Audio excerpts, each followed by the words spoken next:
What's up, Tailgaters? You're in the booth with Tailgate Nate today. The road to predict all 136 FBS level college football teams this summer are now taking us to Provo, Utah. High up in the mountains, the BYU Cougars are going to try to do what they failed to do last season. Even though they had a good year, they did not survive the Wild West of the Big 12. They want to do that this year en route to a conference championship. My name is Nate Pope, otherwise known as Tailgate Nate, and I want to thank you so much for clicking on this video and helping to support the channel. If you'd like to support the channel even further, then please do so. Hit that subscribe button and ring the bell while you're down there, because turning on notifications, especially during prediction season, is going to ensure you don't miss an upload, and you especially don't want to miss your favorite team, because I'm doing it, doing your favorite team, no matter what team it is. And on top of all that, I'm a sports media grad delving into the professional world of the industry. So you want to see all the cool stuff I do? Sure, give me a follow on Twitter or Instagram. It's at tailgatenate29. You can even follow me on both. And hey, you can even email me, tailgatenate29@gmail.com. I want to thank you so much for supporting and interacting with me and the channel. However you may be doing so, prediction season is always fun, and we're diving on into a pretty fun team from last year that can only grow in 2025. Your head coach, once again for BYU, a lot of staying power in Provo, is Kalani Sitake. There are a lot of conversations you can have about this BYU team, one of which is an off-the-field scenario we're going to dive into very, very quickly. But as currently constructed, this is the team that absolutely can do what they couldn't do last year and go win a Big 12 title. They competed for one. They were pretty close to getting into that championship game. They want to break through into the conference championship in 2025. But how do we do preview predictions here on the channel? Well, glad you asked. The offense is going to be over here, and the defense is going to be over here as we start with a roster overview. Then we'll take a look at the schedule, give you a preview prediction, and I'll tell you what I think about the Cougars here in 2025. Some numbers right below me to be aware of. Returning production numbers are according to ESPN, and they do factor in transfer portal additions up to a certain percentage. As well as right below that, recruiting and transfer portal ranks in the class of 2025 are according to 24/7 Sports. All right, Jake Retzlaff. He is returning to be the quarterback of this team this year. Maybe 2,947 yards, 20 touchdowns, and 12 interceptions on around 58% completion percentage, and most notably was the first Jewish starting quarterback to start for the BYU Cougars. He has an off the field allegation going on, and full transparency, it is a sexual assault allegation. Now, there have been a lot of cases in the past of athletes, especially talking in the collegiate realm, that have cases of this nature against them, and they are allowed to play. The whole innocent until proven guilty thing, and whether you agree or disagree with that model, that has happened a number of times throughout plenty of different sports: football, basketball, baseball. It has all happened. Here at BYU, I think it's going to be treated a little bit differently. BYU is owned by, and I wrote this down because I wanted to be sure I got this right. BYU is owned by the Church of Jesus Christ of Latter-day Saints. Very, very Christian. This is a university that is going to take this really, really seriously, and I think is going to handle it in a much different way than most other universities across the country. Is Jake Retzlaff going to be the starting quarterback in 2025? The way it's looking like right now, I couldn't even have an answer for you. I don't know if it's a yes. I don't know if it's a no. It totally depends on the way BYU handles this situation. The allegation surfaced in late May. Nothing has been done of it up to this point. And as of recording this video, it is in the middle of June. So we'll see kind of the way that BYU wants to handle this situation. But if Jake Retzlaff is going to be that starting quarterback for you this season, then he's got a lot to build off there. After already a pretty solid 2024, he can be even better in 2025. If not Jake Retzlaff, this is what, according to ourlads.com, your depth chart is looking like behind him. You have McKay Hillstead as your second string, and then Trayson Bourgo as your third string. The former Arizona State Sun Devil is here in Provo. Could see some playing time this year. Neither of those two threw a pass for the Cougars last season. So you could have Retzlaff, who could build off of a big year, or you could have a guy that's never thrown a pass for this program. We'll see which one it is. However, the talent surrounding the quarterback position, leading rusher in LJ Martin, he is going to be coming back. Had a very good season last year, 718 yards and 7 touchdowns. Retzlaff, by the way, was the team's second leading rusher, so a nice dual threat ability there. And then Sione Moa it will also be coming back. They're going to make for a very nice 1-2 punch as a guy by the name of Hikinley Ropati is leaving this line, or I should say this running back room. He was the second leading rusher among running backs last season. Darius Lassiter and Keelan Marion move on to new pastures out of the wide receiver room. Both of those two, very, very important pieces from last season. Lassiter did have 703 yards and 4 touchdowns, while Marion 346 yards and a touchdown last season. However, your leading guy in Chase Roberts, who is a dynamic weapon, had 854 yards, 4 touchdowns, and 52 catches last season. All of those, of course, tied for the team high last year. The 4 touchdowns tied with Darius Lassiter, obviously, as I said earlier. And he's going to be coming back, but not many portal pieces are coming in. It's a pretty young core surrounding the redshirt senior Chase Roberts, JoJo Phillips, Cody Hagan, Marquise Tialulu, Parker Kingston, and so many other more guys. Now, Parker Kingston could be a pretty nice depth piece for you, but Chase Roberts is going to be that leading wide receiver. And no matter who plays quarterback, he should get his touches, he should get his yards fairly easily. He's a really, really good player. However, the rest of this room, with Lassiter and Marion gone, I think at very least one, if not both of those guys, have entered the transfer portal, but I know at very least one did. This is going to be a very interesting wide receiver room to watch here in Provo. Again, given the losses that they do have. So when you move on to the tight end room, well, it's going to be a little bit retooled as well. Carson Ryan, he is coming over from the in-state rival in Utah. A little bit of treason you can smell here, but in a very, very deep tight end room in Utah, had 205 yards and 3 touchdowns in 2023, and last year 113 yards and a touchdown. Only has a total of 29 catches throughout his 3-year Ute career. He's probably going to end up being the lead guy for BYU this season. Again, it's a newly built tight end squad. It's going to be led by the former Ute, Carson Ryan. Wonder how Cougar fans are going to take that this year. I'm sure they'll embrace him and like him, especially if he performs really, really well. 3 key starters are gone off the offensive line, but it's still going to be a group of good talent and lots of experience. This, according to ourlads.com, you read down their offensive line starting list: redshirt senior, true senior, redshirt junior, redshirt senior transfer, and then true senior there as well. The redshirt senior transfer, by the way. He's going to be coming over from Southern Utah. It is Kyle Safarchuk. Wanted to make sure I got the pronunciation right. I think you could also say it Safarsiak, but Safarchuk is the pronunciation that I did find. So, again, he's going to be a good experience piece for him. And, again, this BYU offense, it really does hinge on what happens with this quarterback room. If Retzlaff comes back, I think this is an offense that can hit it off again this year. If something happens to where the allegations get more serious, more severe, or this is the BYU school and university and even team that takes this really seriously and Jake Retzlaff is not allowed to play football, then things are going to change for this offense. Again, there is that hint of unknown here, but I'm going to act like Retzlaff is coming back.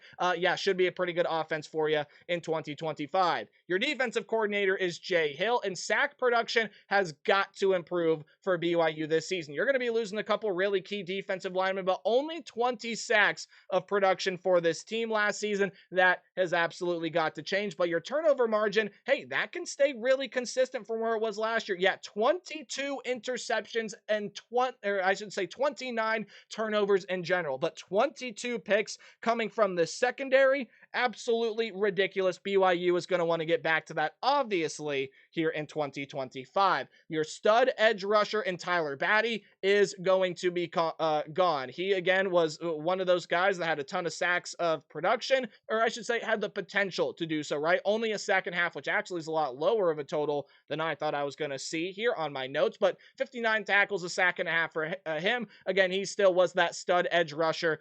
He is now gone off of the scene. However, a combo defensive lineman, linebacker, that edge rusher type player in Jack Kelly, did lead the team in sacks last year. He had 5 of them to be exact, as well as being a top 5 tackler with 50 of them. He is going to be coming back, and new starters bring experience, and then transfers, I think, are going to be adding to that room as well. So behind Jack Kelly, you still got a pretty solid defensive line room that's going to see a lot of guys step up this season, I do believe. And I think that sacks production is going to get better for one simple reason. It has to if BYU wants to compete for a Big 12 title, especially if the defense needs to pick up some of the slack because the offense can't be as dynamic because of who you have at quarterback. I keep harping on it, but it really is a very, very big deal. All right. Let's move on into the linebacking room. Your lead tackler, linebacker, and Isaiah Glasker. Well, guess what, ladies and gentlemen? He'll be coming back to this team. 70 tackles, 3.5 sacks. Did have 3 interceptions on the team last season, so that is a massive return for this linebacking unit. An amazing leader, still has got plenty of talent surrounding him. You take a look at some of the other linebackers here. Ciale Essera, Miles Hall, Ace Kalfusi. There really is a lot of talent still that's going to be surrounding, again, the lead tackler and Isaiah Glasker. He's still got a really good linebacking unit to work with this season. Crew Wakely, he is off to Purdue, one of the leading defensive backs for this team last season. 44 tackles, a sack, did have a couple picks last season. He is going to be on, and more key pieces are going to be leaving both levels of this secondary as far as the cornerback room and the safety room as well. However, leaders on the back end, Tanner Wall, that is a massive get back for this team. Tied for the team lead with 3 interceptions last season. He was tied with a guy by the name of Jacob Robinson, who is one of those losses. He is off to the San Francisco 49ers. But you're going to be getting Tanner Wall back, and Raider Damouni should still lead a pretty darn solid secondary. That's also going to be featuring pieces like Maury Bamba.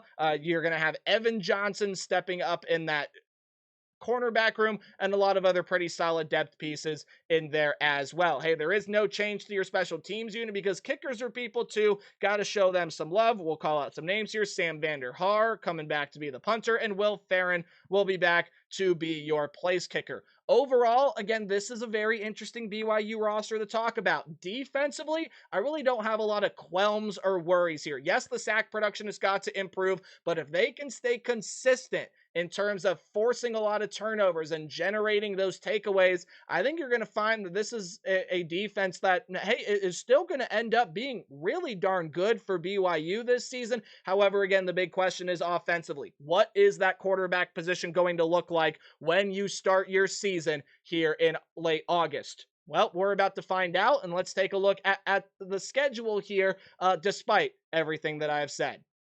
Obviously not despite everything that I've said. Let's take what I've said and take it into this schedule so we can give it a fair preview prediction. Bam, there it is right over there, your 2025 Cougars schedule. But before we dive into that, some numbers I want you to be aware of right down below me. Your conference odds and national championship odds, as well as the win total, is presented by FanDuel, not sponsored by them. No, I'm not telling you to place your money. They are current, and as of recording this video, of course, subject to change, as the betting world always does. It just gives you some context to how good the odds makers think BYU is going to be this year. In terms of the Big 12 race, they are 1, 2, 3, 4, 5, 6, 7th in line for odds to win the Big 12 this year at plus 1,100, and they're way down the list to win that national championship at plus 21,000. I think a lot of that has to do with the quarterback situation as well. Those odds probably would be a little bit better if we had a for sure answer on who the quarterback was going to be. Throughout this prediction, I'm going to act like Jake Retzlaff is going to be that starting quarterback for you.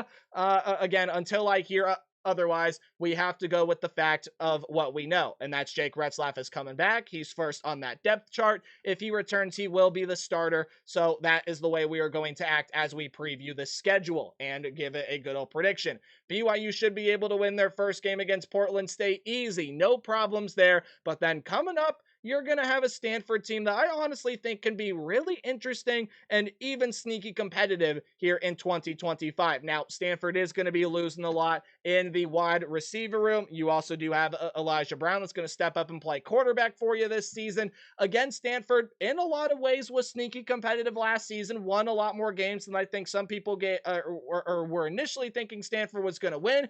Do I still see them towards the bottom of the ACC? Yes. And again, for that reason, I think BYU, no matter who's at quarterback here, the defense can absolutely take over, have themselves a pretty good game on what ultimately was a fairly not that great offensive line for Stanford last season. BYU will be able to win that one at home in Provo. However, look at this one, huh? You do get a bye week, as every team gets two this year, but then you got to go on the road to play East Carolina. Woo! This is going to be a very interesting one. East Carolina is a very, very damaging environment to play against, and this was a team that saw massive improvement from 2023 into 2024. You're going to have Caden Hauser coming back at quarterback for you. He was pretty good for this team last season. Lost a really good lots of really good transfer pieces coming in all over the place. You do have some pretty important pieces leave, especially that lead linebacker who transferred over to a power program. Name slipping my mind right now. I do think BYU is going to come out here and win this game, but oh boy, is it going to be close. It's going to be close. I think BYU might have to fight a little bit for this one, but I think ultimately at the end of the day, the BYU back end in the secondary, I think makes a couple of plays, and I don't think the Pirates have the necessary wide receiver pieces to be able to fully expose some of the issues that could be prevalent throughout this BYU secondary. I'm not suggesting they have issues, but again, you never know entering this season. Knowing what we do know, and the fact that this was a ball-hawking secondary that defended pretty much every pass that got thrown its way last year, I would expect a lot more of the same, especially with some key returning faces. BYU wins that one against East Carolina. Now you're into the wild, wild west of the Big 12, and things are going to get wild right off the bat. Colorado is on tap first, and I think what a lot of people are thinking is, oh, this should be a pretty easy win. Colorado is going to have no Travis Hunter. They're going to have no Shedeur Sanders. They are lost. They don't have as much talent as they did last season. Well, Caden Salter is coming over from Liberty, and even if he doesn't start, you have a really good true freshman in Julian Lewis. That's going to be a really, really good quarterback. Again, no matter who starts. We know what Caden Salter did at Liberty. He tore it up. Julian Lewis, freshman coming in this year, I think is also going to be absolutely outstanding. No matter which one of them starts, I think you're going to make the right decision there. Offensive line's going to be pretty rebuilt, but they got a lot of big bodies on that portal. The running back room has got a little bit of questions. How can Dallin Hayden step up? Micah Welsh is a true sophomore. What can he do? Wide receiver room, obviously you're losing LaJonte Wester and Travis Hunter. Wester. I forget if there's the B in that last name or not. And the defense has got to see improvement. The offensive line has got to see improvement. But you're in the Big 12. The unpredictable becomes possible. And here, I think the unpredictable happens, and it might not be fully unpredictable, especially if Jake Retzlaff is not that quarterback this year. Again, we're going to act like he is, in which case, this is just an upset pick by me. Colorado, I don't think is going to fully be able to replace what Shedeur Sanders and Travis Hunter were able to give you, especially not of the latter name, the guy that won the Heisman Trophy last season as a two-way player. You still got some solid pieces coming back, a lot of good talent coming in through the portal, and Deion Sanders, whether you like it or not, is a pretty solid coach. I think Colorado's going to take out BYU here, give an upset in week 5, and BYU is going to get handed their first loss of the season. However, 2 games here that are still pretty interesting. Rich Rod is back at West Virginia, and I think he's going to win, quite a few games this season. This is a place where he's come to win. He's won, and he's won a lot before. I think West Virginia is still going to be a pretty solid team this season, but I do think BYU is going to be able to bounce back. Again, Rich Rod coming back, Nico Call is going to be coming back for you to play quarterback. Jaheim White's a solid running back, but there are some portal pieces that you got to fit in, especially on the defensive back end, and I think Chase Roberts can have himself a pretty solid day, as it might take Rich Rod a little bit to get West Virginia fully off the ground here in 2025. At Arizona, look guys, this is a Wildcats team that I know a lot of people are not real high on this season. In fact, a lot of people have them missing a bowl game. I think this is an Arizona team that's going to be much better better than they were last season. Brent Brennan, I think, is a really good head coach that gets the best out of his players, and I do believe that he's going to translate that here into 2025. Noah Fafita is still there, and if he gets back to his freshman form, I think you're going to have yourselves a real good player yet again here in 2025. You brought in some really good pieces in the wide receiver room through the transfer portal. Ismail Mahdi was a stud running back at Texas State. Some good defensive pieces do return. Arizona's going to give a lot of teams battles this year, but I do think BYU going to be able to edge them out just slightly. I think there are a couple players on that defense that can step up, make a couple plays. Especially, again, you can't count on Noah Fafita being back to his full 2023 form. So we'll go ahead and split the difference. I think Noah Fafita is going to be pretty solid, but BYU wins that game against Arizona. And I do think BYU is also going to beat their rival in Utah as well. Carson Ryan is going to be able to beat his former team in Provo. Really big rivalry, but I think Utah is going to bounce back in a really big way. Just an uncharacteristic season than what we're used to seeing out of a Kyle Whittingham-led group. They went 5-7 last year, which is not typical to what Utah usually does. However, Devin Dampier coming in at quarterback, electric dual threat guy, gives a little bit of a different look to what we're used to seeing out of a Kyle Whittingham-led offense, but he's going to be a dynamic weapon, hit it out of the park with some of these wide receiver transfers. Wayshawn Parker comes in at running back, led Washington State in rushing last year, and you know what style of defense Whittingham-led teams play. I think it's going to be a very defensively driven game, but I ultimately do believe that BYU will edge out their rivals in the Utah Utes.